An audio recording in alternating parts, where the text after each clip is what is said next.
Okay, this is number 6 in our series. Last week,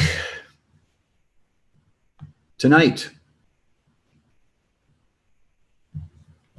we looked at the yoga of discernment. So we began chapter 2, verses 1 through 12. We looked into Arjuna's confusion at his situation and his request for guidance, and Krishna's first article of guidance, his smiling rebuke to the effect that Arjuna is lamenting for that which is not worthy of grief. The wise lament neither for the living nor the dead.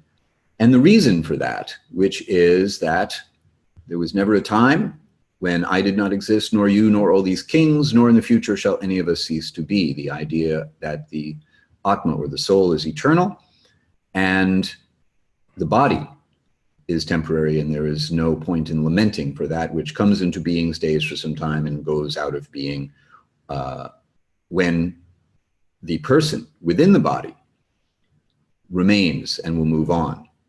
And as we go forward in the chapter this evening, we'll hear a little bit more about how the soul moves from one body to another, and we will get back into detachment from family affection as the source of Arjuna's dilemma, his problem. And we'll talk a little bit about why that is. In the last couple of episodes, we have looked at a lot of information about the verses, about the significance of the different names that Krishna and Arjuna are using for one another, as well as the other background information having to do with the situation. So tonight, the idea is to slow down and go deep into the topics that have been under discussion and that are taking place right now at the very beginning of this philosophical dialogue between Krishna and Arjuna. And I cannot imagine a better way to do that than to do so with my friend and teacher, Dhanurdhara Swami, who is with us here this evening. Dhanurdhara Swami was initiated into the Gaudiya Vaishnava lineage by A.C. Bhaktivedanta Swami Prabhupada in 1974, and in 1982 he accepted the sannyas ashrama, the renounced order of life in this lineage.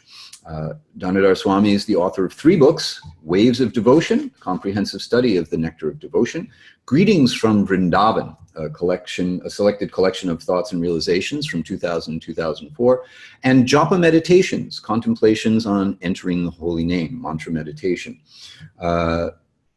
Dhanurdhara Maharaj spends half of the year in India, and when we go to India, we always go to where he is. He has a wonderful retreat on the east coast of India that we try to attend on a regular basis.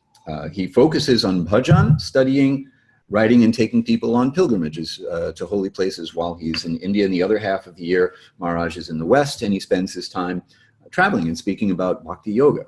Here's what we're going to do this evening. I'm just going to read through the verses that we're going to be focused on. I'm just going to read the translation for everyone. And then I have questions for Dhanurdhara Swami.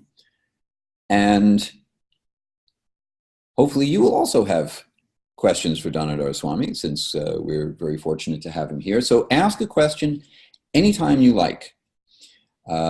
And I will see your questions and forward them to Dhanurdhara Swami, as we are also going through some questions that I have for him about the text. So we're looking at Bhagavad-gita chapter 2, verses 12 through 18, which go as follows.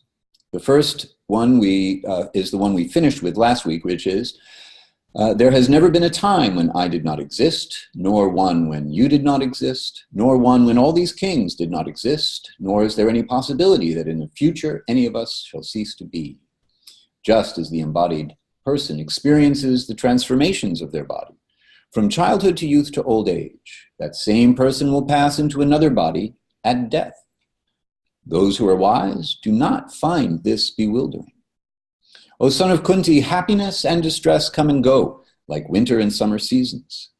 They are transient products of sense perception that one must learn to tolerate without being disturbed, O descendant of Bharat. Indeed, one who is not troubled by such dualities, who patiently tolerates happiness and distress from a position of equanimity, is eligible for immortality, O best among men. That which has no endurance does not truly exist, whereas that which is eternal never undergoes change. Seers of the truth have reached this conclusion by studying the nature of both. That consciousness, which is present throughout the entire body, you should know to be imperishable. No one can bring destruction to that which is indestructible. It is said that the body inhabited by the eternal, indestructible, and immeasurable soul will surely perish. Therefore, O descendant of Bharat, fight. So here is Krishna's first volley of trying to convince Arjuna to fight. Arjuna's problem seems to be rooted in three things. So, Maharaj, if you would be kind enough to address this first issue of where Arjuna's illusion is coming from. It seems that he has affection for his family members, a sense of obligation to observing a particular code of ethics, and a desire for the welfare of future generations. And what's wrong with that? Those seem like good things, not bad things. So since this is the source of his difficulty, why is this a difficulty for him? Well, there's actually no problem with them. It depends how you look at them. The philosophy of Krishna consciousness is not against enjoyment. It's against enjoyment as a goal. In other words, we eat to live, we don't live to eat. We enjoy to live, we don't live to enjoy. So the problem with those things is not in themselves when they're used for a purpose. In the philosophy of Gita, the detachment is balanced. There's one verse in the Bhagavatam that explains this very clearly. It says, Kamestinendriya pritir labho jiveti yabata. It says that we should take what we need for a purpose, and the purpose is to realize the soul and to realize our eternal nature. So, as a means for that, we have some needs of the body. The body won't even survive without enjoyment. But what the Gita is talking about is when you make that a goal. When you make something a goal that's temporary and ultimately doesn't touch the soul, then that's foolish. But if you use those things to become peaceful for the higher endeavor of Krishna consciousness, then there's no problem with them. So I think what Arjuna is talking about, what Krishna is talking about in the Gita, is when these things interfere with your goal of spiritual life, or they become the goal itself.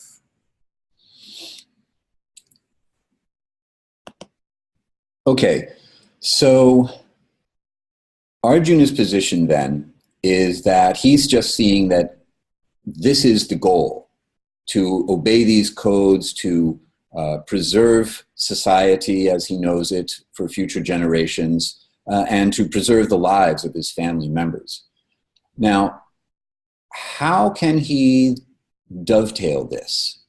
How can a person observe these in such a way so that they serve the higher purpose of self-realization rather than just being a means, an end unto themselves? How do they become a means to the end of a higher purpose? Because yoga requires a peaceful mind. So we take what we need for a peaceful mind. Just like there's relationships, there's even romantic relationships, affection between people.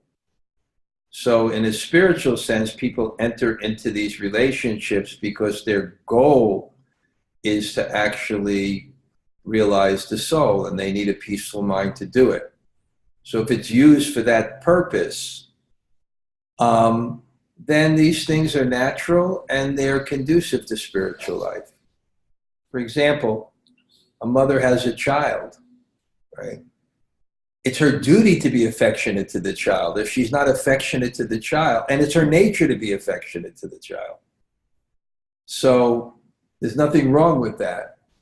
It's just that it's not the ultimate goal. And when in the Gita, what's happening here, there's a conflict between Arjuna's attachments and the ultimate goal. And therefore they're being condemned. They're not being condemned in themselves. They're being condemned because it's interfering with the goal. It's not serving the goal. Mm. And therefore, and there's one verse there, Bhishma, Drona, Pramukhata, that Krishna takes the chariot to see the relatives on the other side. But in that particular case, it's interfering with his duty, the thing that will help him and help others. Because he's a Kshatriya, and Kshatriya means, Shat means hurt, Sayate means to protect. There's a class of people in society that protect others. It's like there's World War II, and there's Hitler, and there's people that have to defend themselves. Otherwise, they'll be exterminated. So that becomes your duty. So in that case, and if there's a conflict between that and some attachment that one has, then that attachment has to be given up because it has no utility. So bhakti means balanced attachment. We give up those things which have no utility. And that's the point. Where most people will think that that's the goal in life. Okay, so that makes sense. Most of us are going to feel that way, that these are goals in and of themselves. And when we add spiritual life, when we engage in these kinds of activities in the context of spiritual culture, then they become something beneficial because they take us beyond just the temporary results of such actions. I think there's a cross-cultural problem in comprehension, because in the type of society that Gita is spoken about, the society was culturally set up so there were intact families. Mm-hmm. Things were very, very functional. And therefore, the teachings had to be focused on warning people not to become overly attached and make that the goal of your life. In other words, family life, it is spiritual to the extent that spiritual life means that you have to accept that there's some truth higher than your own desires, your own will. A partnership is something higher than what just I want. There's something that's right. There's something that's higher. So there's no problem with that. But the problem is in a spiritual context, when that becomes your eternal reality, when those become your eternal relationships, that becomes your eternal abode. And therefore it becomes an impediment. But sometimes we see in another culture where these are exactly the things that people need to become peaceful in spiritual life. They need an intact family. They need to find a proper relationship. So I think the Gita has to be understood in that context. Otherwise, people will feel discouraged that what they need is actually being discouraged in spiritual life. So it's not the family, but it's the conception of it as the goal, which would be very prevalent in another type of society. So Okay, so different societies have different worldviews. Those worldviews are expressed in language. And I think one of the challenges for us in understanding the Bhagavad-gita is this problem of language, of crossing the divide between the language that we are accustomed to using and how we associate words in our cultural context, and the language in which the Bhagavad-gita is being spoken and the context of that language. So can you speak a little bit about the problem of language and the how we address the issue of language when we're trying to understand the teachings of the Bhagavad-gita? Well, first, I'll say one thing. There's a cultural problem, a language problem. The cultural problem is it's not just across cultures. I think it's across time, in the sense that the family structure used to be much stronger in society than it is today. So when you have that type of culture where the family structure is stronger, then the instructions about not becoming attached seem to have more relevance than it does in a more modern context. I would say probably more first world context, where the family structure is not as strong, is not as important, or often more dysfunctional. In terms of the language context, my experience is the way language is understood, I would say, in that regard, in that type of teaching, I heard one teacher call it context relevance. The points would be spoken very, very strongly, and people would understand that they were spoken in a context and not meant to be, for example, universal in one sense. Where the Western mind, as far as I can see, it's very reductionist. So anything that's said is assumed that it's universal. I can just give one personal example of this type of context relevance. One time my teacher was challenged, are any of your people pure devotees? It means, has any of your people achieved perfection? Now, the context of that was the person was questioning whether people from the West could take to spiritual life. There was kind of a prejudice there, perhaps against Westerners, a caste prejudice against Westerners. So my teacher answered, all my devotees are pure devotees. Now, the context of that is that anybody from any culture, spiritual life is universal, can become pure devotees. And that my followers, who are very, very dedicated to spiritual life and committed, are pure in that sense. But when you hear that in kind of a different type of mindset, all my devotees are pure devotees, then you'll say, well, what about this person? What about this person? So I think they speak very, very strong in the context of the point. And you have to see what context the point is being made. And I think here, the condemnation of family life is because it's obstructing Arjuna's duty, and it's not the highest truth. Okay, so in other words, in this type of culture, our eternal relationship would be with the divine, and other relationship would be temporary. Okay. So in the cultural context of the Bhagavad-gita, we find a very kind of orthodox society with a very structured society and an emphasis on family and functional families, presumably, and therefore the attachment to family becomes an impediment to spiritual life as opposed to when we have dysfunctional families, or when we're focused on making our families strong, because our society suffers from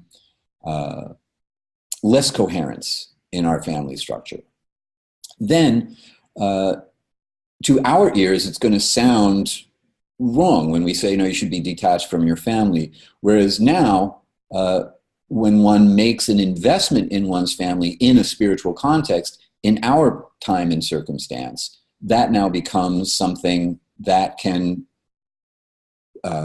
be a positive in terms of developing our spiritual life. In other words, we can dovetail our investment in our families, in our spiritual lives, in our time and place.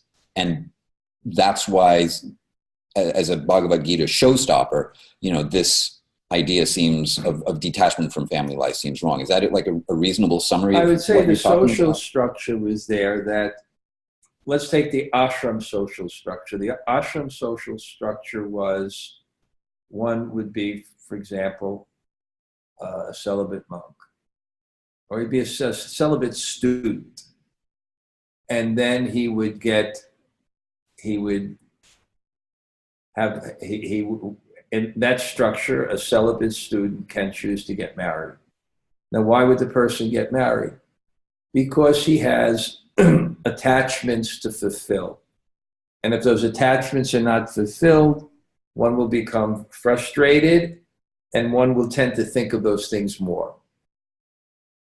So you enter into a structure where those desires can be fulfilled within family. And they're necessary for you. Because if if your desires are not fulfilled, you'll think of them more. The goal is to have a clear mind. And if you indulge in your desires without restriction, you're not going to be focused. Your mind is not going to be clearly focused. And if you artificially repress desires that need to be fulfilled in a regulated and religious way, then your mind is also not going to be clear for spiritual life. So the system would be is that someone who was attached, they would enter into the family life to pacify their attachments and eventually become renounced from them. So at the beginning, one man's food is another man's poison. At the beginning, that attachment is necessary for psychological and physical and mental peace. And then at the end, it may be an impediment. One great teacher in our tradition, his name was Bhaktivinoda Thakur, who was a great acharya, who was married and had family. He was asked, what is the relationship between the Indian social structure called varnashram and spiritual life? And varnashram means having the right occupation and having the right social situation, whether you're a monk or married or renounced, etc. And what he said is that the purpose of a proper social economic system is for physical peace, because you're being maintained in society by some wholesome work. Mental peace, you're satisfied in your occupation and your social situation. And social peace, because you have people that are qualified in the proper positions to make a society stable. And he said, without physical, mental, and social peace, then what is the question of self-realization? Okay. So it has some function, but you can imagine that either at a particular time in your life and decisions you make, your attachments are overwhelming the decisions you need to make for spiritual advancement, or at the end of your life, these are things that you have to be renounced because you have to give them up anyway. All right, so we see this principle in the Yoga Sutras as well, the idea of brahmacharya, and what you've given us is an example of the proper application of brahmacharya in different stages of one's life. So we have a question. Sounds like the teaching being conveyed in the Bhagavad-gita is Arjuna being symbolic for the human consciousness soul, and his family members symbolic of the ego and its attachments, thus the struggle. So Maharaj, can you speak to this proposition with regard to the symbolism of Arjuna and his family members, as opposed to, say, a literal understanding that we would apply in precisely the way you just described? Well, I think, first I have to say, there is a literal meaning. I think we all have our Bhagavad-gita moments. I'll give a personal example myself. I had a calling to be a monk. Bhakti is not about renunciation, it's about dedication, but each person has a different nature. My calling was to serve as a celibate, a renunciate, and dedicate myself in that way. And initially, my family opposed me. It was a literal situation. My family opposed me. And it was a lot of tension.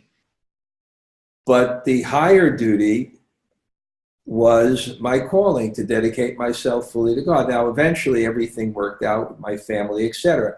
But I think people face those type of situations where social and all those things you mentioned, where social and even dharmic and different things. I mean, the conclusion of Bhagavad-gita is what? Sarva dharman parityaja mame kam sharanam vraja aham tvam sarva papeyo moksha. Give up all varieties of any type of principle that's preventing you from your ultimate essence, which is full love and surrender to God. So there are practical situations. They're literal. It's also a literal situation, but obviously they have some symbolic meaning too. And you can take it on that platform also.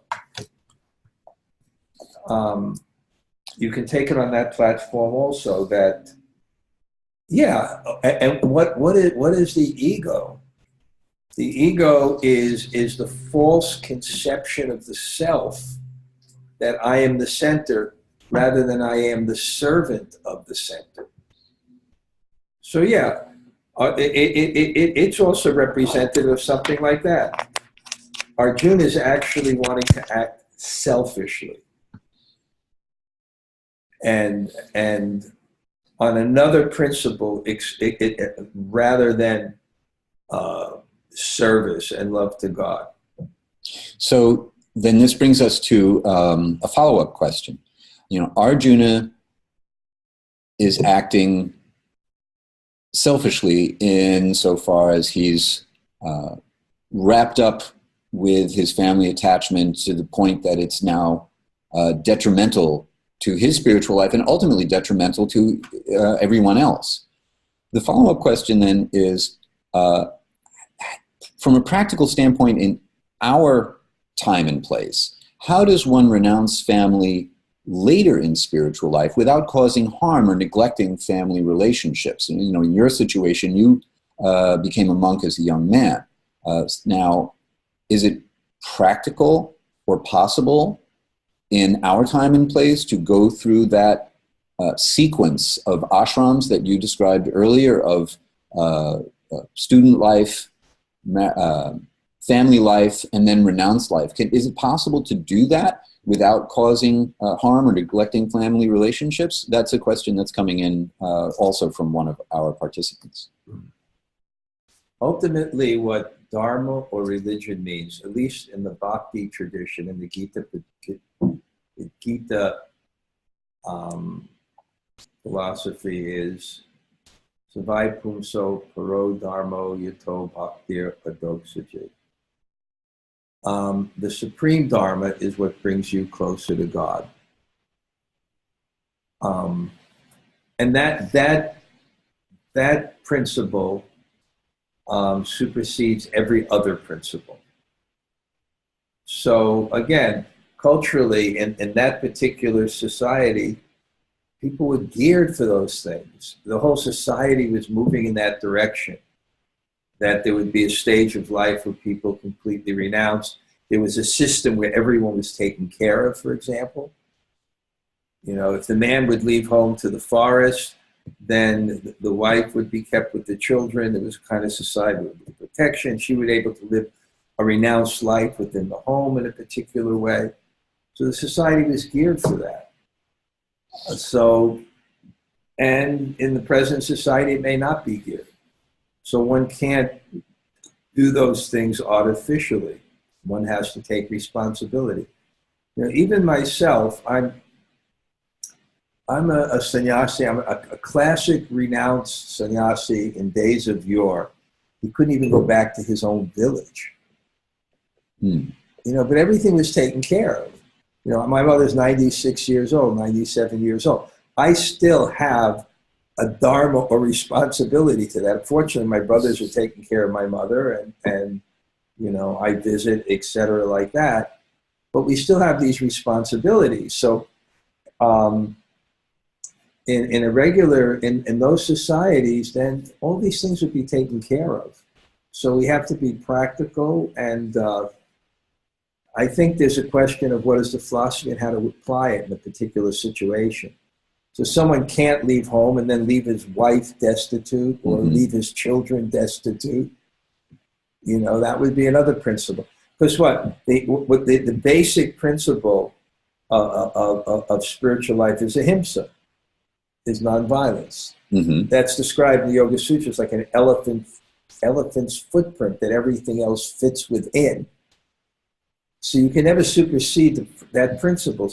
So you have to actually see the particular situation and what your duty is. So Arjuna's particular situation is not just that he has to renounce his family. He has to kill his family or cause his family's death, which is far more extreme. Now, fortunately, most of us can anticipate not being in that position. But one of the reasons, now this is a follow-up question from our first question, one of the reasons we tend to think of the Gita as being symbolic and allegory rather than a literal situation is this idea that Arjuna now is in a position where it's not just renouncing his family, it's causing the deaths of his family members on both sides. So how do we reconcile this? Do we allegorize Arjuna's situation, or do we take it literally? And if we take it literally, then how does such an extreme situation apply to us and help us to actually understand the Gita any better? Situations force you to go deeper and understand the essence. That's like, for example, paradox. They have a paradox: water everywhere, but not a drop to drink.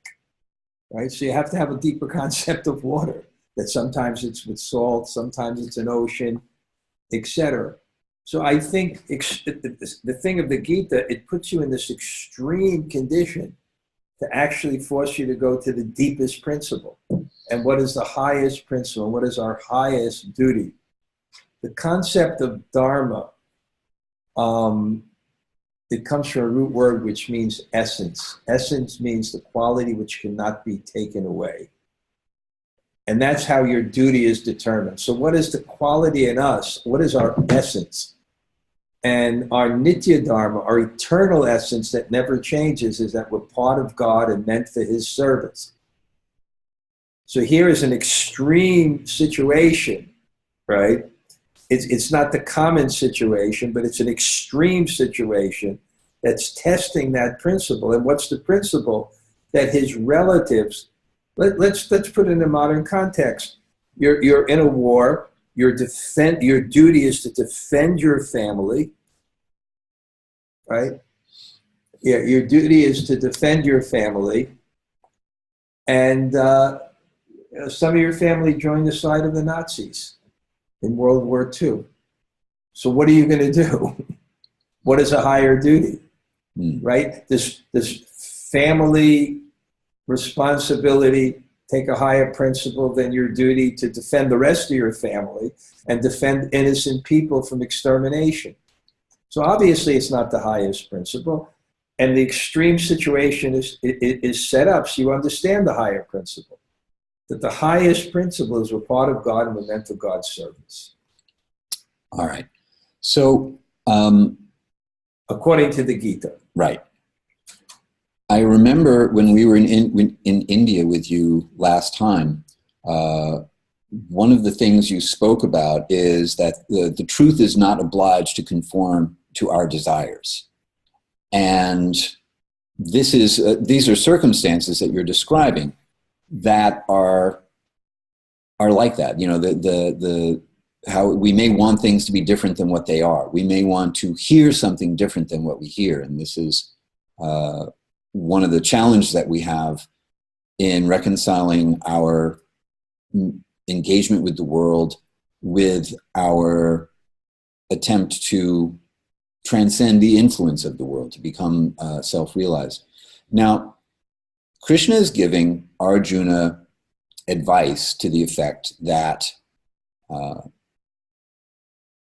one passes through this body the same way and then moves on to another body at the time of death, in much the same way that we pass through different stages of our own body. You know, the body that we have right now is constantly changing. Just as I was once a toddler and now I'm an older man, similarly, the soul or the Atma moves from this body to another body at the time of death.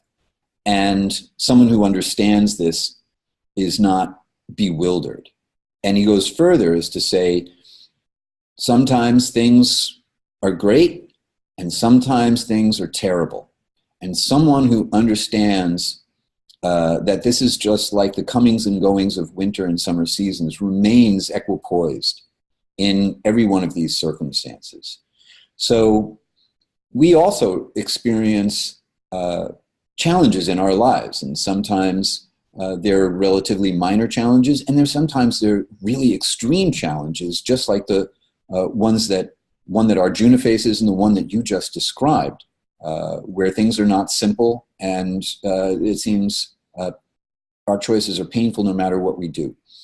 How can one actually be genuinely, authentically equipoised in positive circumstances and negative circumstances by understanding the temporary nature of the body and the eternal nature of the soul? Well, first of all, you asked, there was two questions. Let me answer the first one first. You asked about what I said in India and the point I made. I'll just make that again and then answer the second question.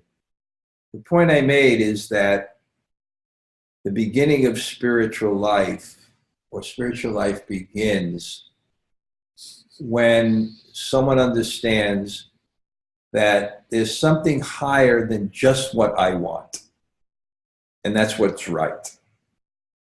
That's the beginning of spiritual life. That's called humility. There's something higher than just what I want, and that's what's right. And that there's a truth. There's an absolute truth that's beyond just what my opinion is, what my desires are, etc. And intelligent people conform to a truth higher than just what they want. And that's the point I was making about a partnership. When it's a good partnership, there's something higher than just what I want.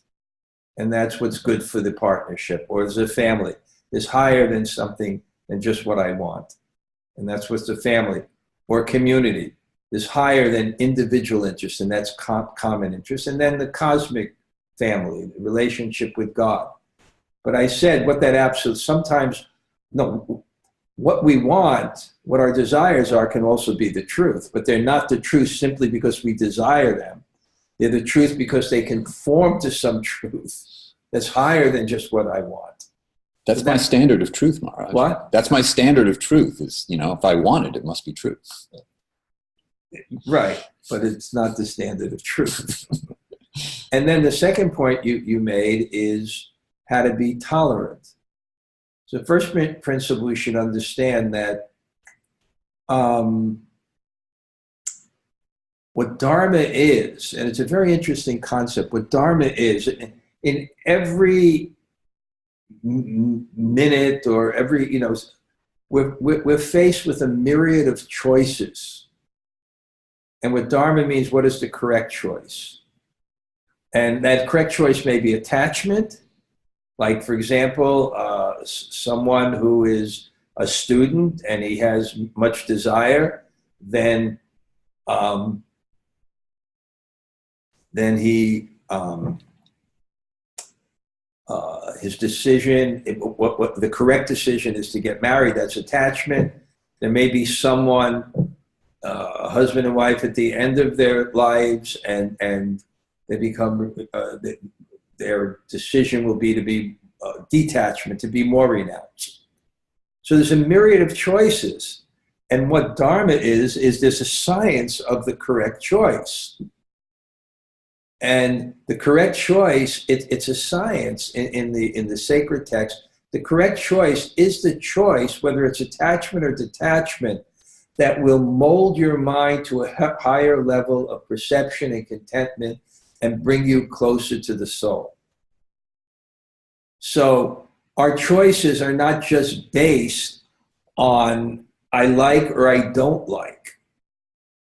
In any relationship, if a relationship with another person who sees the world only according to his desires and acts only according to his desire, that's called narcissistic. Yeah, Eric Fromm, when I was younger, I read a book. He wrote a book called The Art of Loving. And it's the exact opposite. Love means you see the world through someone else's desires. And ultimately, love of God means you see the world through some kind of cosmic right or desire or truth or flow, etc. So an intelligent person, he doesn't act or react simply to the dualities of the world. He acts on a higher principle. In fact, that verse in the Gita, Marcha Sparshas Takantiya, I once, Prabhupada basically taught Bhagavatam, sometimes CC. Where I was, he came and he taught Gita because he wanted the whole ashram to learn a verse a day. And the verse that he spoke was that, I think it's which verse is that? Marcha Sparshas Takantiya? That's 2:14. 2:14. I remember how Prabhupada chanted. He went, Marcha Sparshas Takantiya, Sitoshna Sukha Dukkha Da, Agama Payanat Nitya Tam Tatishasva Bharata. The non-permanent appearance of the summer and winter seasons and their disappearance in due course of time. No. Happiness, distress, come and go like the summer and winter seasons. Okay, this is not the translation I'm familiar with, but I like this. Is the other one. Slightly different translation. The non-permanent appearance of happiness and distress and their disappearance in due course of time are like the change of the summer and winter seasons, and one must learn to tolerate them. In fact, this principle of toleration is the basic principle of spiritual life. In the Yoga Sutras, we know in Kriya Yoga, in the second pada, the three actions you need to loosen the psychological underpinnings that cause karma, one of them is tapasya. And the definition of tapasya means, despite the irrational impulses of the mind and senses, you do what is right. And what happens when you do that, you become extracted from the body. Where if you just follow the impulses of the body, I like and I absorb myself, and I don't like and I abstract myself, then you become more and more absorbed in the bodily conception of life. And you suffer more. There's a saying, I forgot, I read it in one commentary, that a pinch of suffering is felt more than a pinch of pain is felt more than a ton of happiness. So if you just absorb yourself in the body, you will feel the pains, and you'll feel the pleasures and pains of the body more, and you'll suffer more. So an intelligent person, he reasonably extracts himself from the bodily concept of life by tolerance. And that develops character, that develops attachment, etc. And it gives happiness also, because happiness is consciousness, it's not things. It's developing the right consciousness. Okay. So that's really helpful. Thank you. Okay. So one of the things we do each week in the webinar, we choose one verse to chant. So Maharaj, if you would be kind enough to chant the verse again, this time one line at a time, give everyone a chance to chant it back, that would be really, really great. Martra sparshasta kaunteya sitoshna sukadukada agama payano nityas tam statikshashva bharata. And then once again, I'm sure that you have out there in webinar land many different editions of the Bhagavad-gita. This is actually one of my favorite verses from the Bhagavad-gita. And this particular translation, O son of Kunti, happiness and distress come and go like winter and summer seasons. They are transient products of sense perception that one must learn to tolerate without being disturbed, O descendant of Bharat. The translation that Dhanurdhara Swami recited also is the one that's actually more clearly embedded in my own head than this translation. I like your translation now. Oh, good. All right. Well, thank you. I feel validated. All right. We have a little bit of time for questions, and we do have one more question regarding the eternal soul. Why can't we recall our previous lives? If we did, we could actually get closer and closer to self-realization after each incarnation, but instead we have to reinvent the wheel each and every incarnation. What can be done in order to recall? Do the Vedas or Upanishads mention how many incarnations for a soul? Maharaj, what do you think? Well, recalling the soul means what? The soul is consciousness which reaches its fruition in love. So what are we recalling from our previous life? We're not recalling the soul. We would recall the false identification with the body, because we're in the body and we're identifying with the body. So we're not remembering the soul. And remembering the soul is when you get free from ignorance and you become enlightened. And that what the whole purpose of yoga, and we see in the Yoga Sutras what that process is, it's to live in the soul. And let's say the soul, the first budding aspect of the soul, perhaps maybe gratitude or service. And we're not feeling that. And therefore we're not identifying with the soul. Our soul has been covered.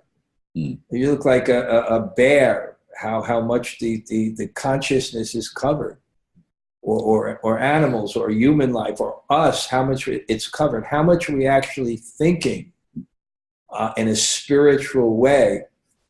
In terms of how long we've been in this world, it's described, it's time immemorial. We can't even count it. I just know one verse in one of our main scriptures, and it kind of describes this as Brahmanda Brahmate Konya Bhagavan Jeev Guru Krishna Pasadi Pai Bhakti.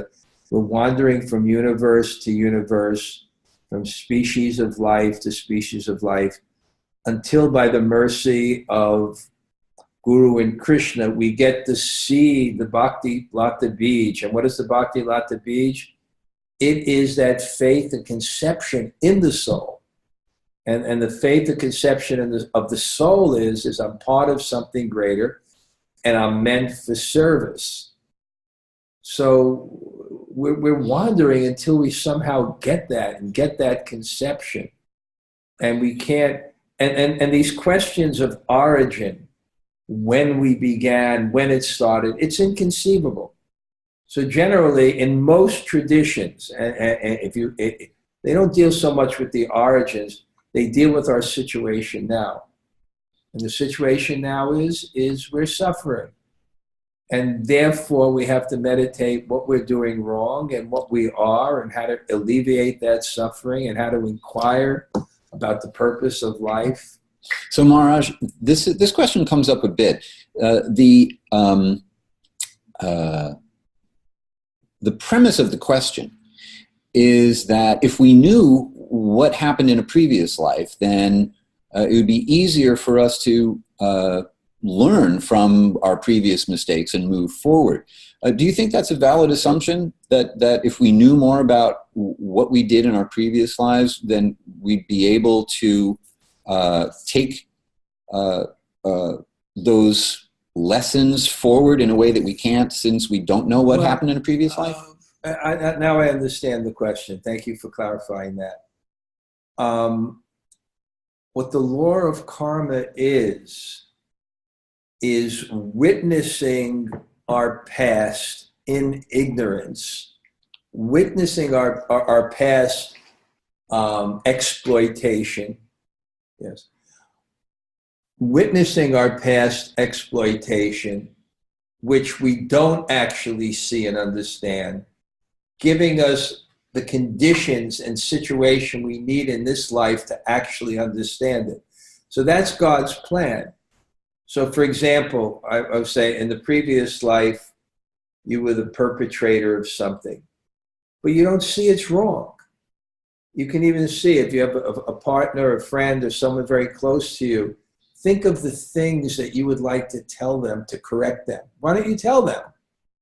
Because they can't understand it's wrong. So what God does, he takes this particular soul, he sees that this person who's perpetrating or exploiting or doing something against the soul, against love and devotion, that he's disconnected from himself and therefore suffering.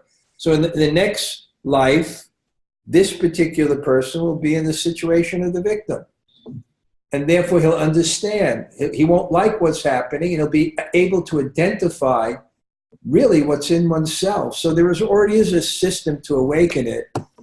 I don't know what it would mean to remember our previous life. I guess we are being reminded, because whatever is coming to us was in us. That's God's way of remembering us to our previous life. Yes. All right, Maharaj, thank you very much. If you have any other questions, since we're getting to our finishing time, our witching hour, please send them. And if you would like them specifically addressed to Dhanurdhara Swami, since he's been our guest this evening, you can send them to me, and I will forward them to him and ask him to send an answer to forward to you. In the meantime, I want to give just a little bit of a wrap-up. Maharaj, thank you so much for coming and being our guest. We really, really appreciate your sharing your insights into the Bhagavad-gita and your realizations of the meaning of this section of the text. And we hope that you'll come back and be a panelist on the webinar another time. And new media for me, and I'm appreciating learning it. All right, thank you very, very much. All right. All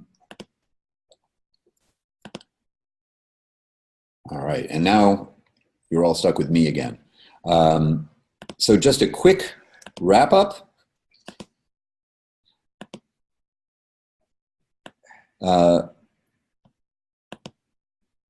Any questions? Send them to me at Hari@Hari-kirtana.com. And for our week coming up next week, we're going to cover chapter 2, verses 19 through 30. We're going to talk a little bit about Sankhya philosophy, the philosophy of the discernment of elements, which is really what this section of the Bhagavad-gita is about, what Krishna is explaining to Arjuna. We'll talk a little bit about that. We'll talk about the amazing and indestructible Atman, the soul, consciousness itself. And we'll talk a little bit more about empowerment through spiritual knowledge. Other resources. You can find Dhanurdhara Swami at his website, wavesofdevotion.com. You can also find him on Facebook, facebook.com, Dhanurdhara Swami. He writes a wonderful weekly essay called Monday Morning Greetings, so you can look on Monday morning, get a little bit of spiritual wisdom and inspiration. Thank you all very, very much for joining us this evening. I hope to see you all again at our next meeting next Thursday night.